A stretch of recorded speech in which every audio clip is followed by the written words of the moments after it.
My brothers and sisters in Christ, y'all know the drill. Go to YouTube, go to the Go Go Go Guy channel, like and subscribe. I wanted to do things a little bit differently today because it's been a couple of days since I've done these videos. And I wanted to let my brothers and sisters in Christ know what was going on. We've had a lot of things happening in our life. There's a lot of things coming down the pike. My father is getting ready to come into the state.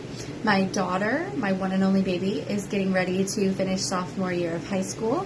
And my husband and I are getting ready to embark on our 10-year wedding anniversary vacation.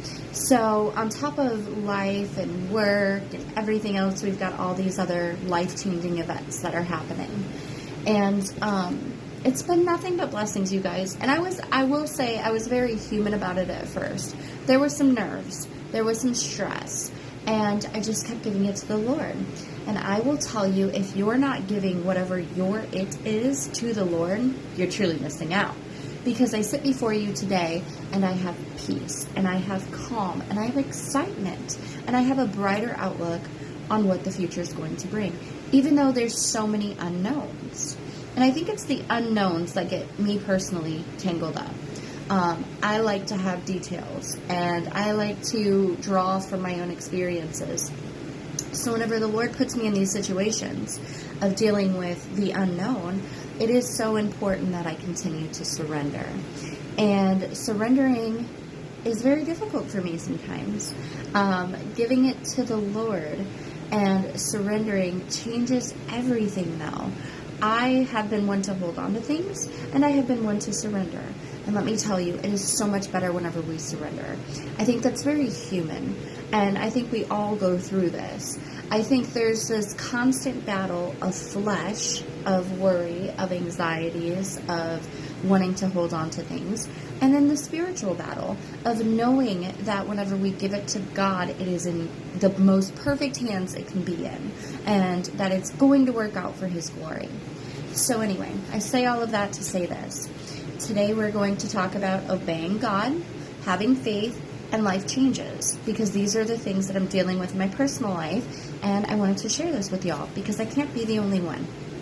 So, there are 3 principles that are intertwined on our journey of spiritual growth, and the beauty illustrated throughout the Bible. The first that I like to focus on is the significance of obeying God. In the book of Deuteronomy 5:33, it says, "Walk in obedience with the Lord your God has commanded you, so that you may live and prosper and prolong your days in the land that you will possess." Obeying God's command is merely a duty, but the pathway to an abundant life. So God's instructions are for our benefit. It's to guide us towards the righteousness. It's to protect us from harm. Secondly, whenever we start to talk about the power of having faith, I drew from Hebrews 11:1, which teaches us, "Now faith is confidence in what we hope for and assurance about what we do not see." That's the part of Christianity that I think a lot of non-believers struggle with, is how do you believe in something you can't see, you can't touch, right? Well, it's like the wind. That's what I say. It's always like the wind. But faith is not merely a belief. It is a deep trust. It is confidence in God's promises. So we say faith and we think of these things, but realistically, it's a deep trust. It's a confidence. It's knowing that the Lord has plans to prosper us. It is throughout faith that we can overcome our obstacles. We can experience miracles, and we can witness the hand of God working directly in our lives. So in times of uncertainty, faith allows us to go beyond our current circumstances and to trust that God has control of everything. And lastly, whenever I talk about changing times, I drew from Ecclesiastes 3:1. And it reminds us, there is a time for everything and a season for every activity under the heavens. Change is inevitable. It's an inevitable part of life, and it's essential to embrace that change with the faith and the obedience to the Lord. See, God often uses changes to mold us, to refine our character, to bring us closer to Him. And as we navigate through those difficult seasons, we have to remain steadfast in faith and trusting in God's plan, and for that our lives are going to be good and purposeful. And I think that's part of the problem that we struggle with too. Change, unknowns, things like that. It's very difficult to understand how that's molding us and changing us and refining our character. The problem is we think that we've got good character already. God always wants us to do better. He loves us enough to get us out of our sinful ways and to bring us to a new level.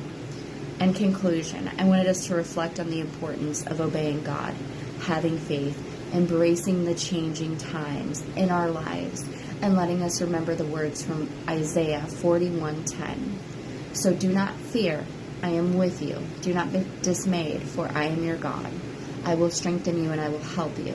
I will help you uphold your righteous with my hand. For we have to find courage, hope, and renew a sense of purpose in our obedience to the Lord with unwavering faith, with openness to change that He brings upon our life for His glory and for our well-being. Go, go, go. Tell the world about Jesus.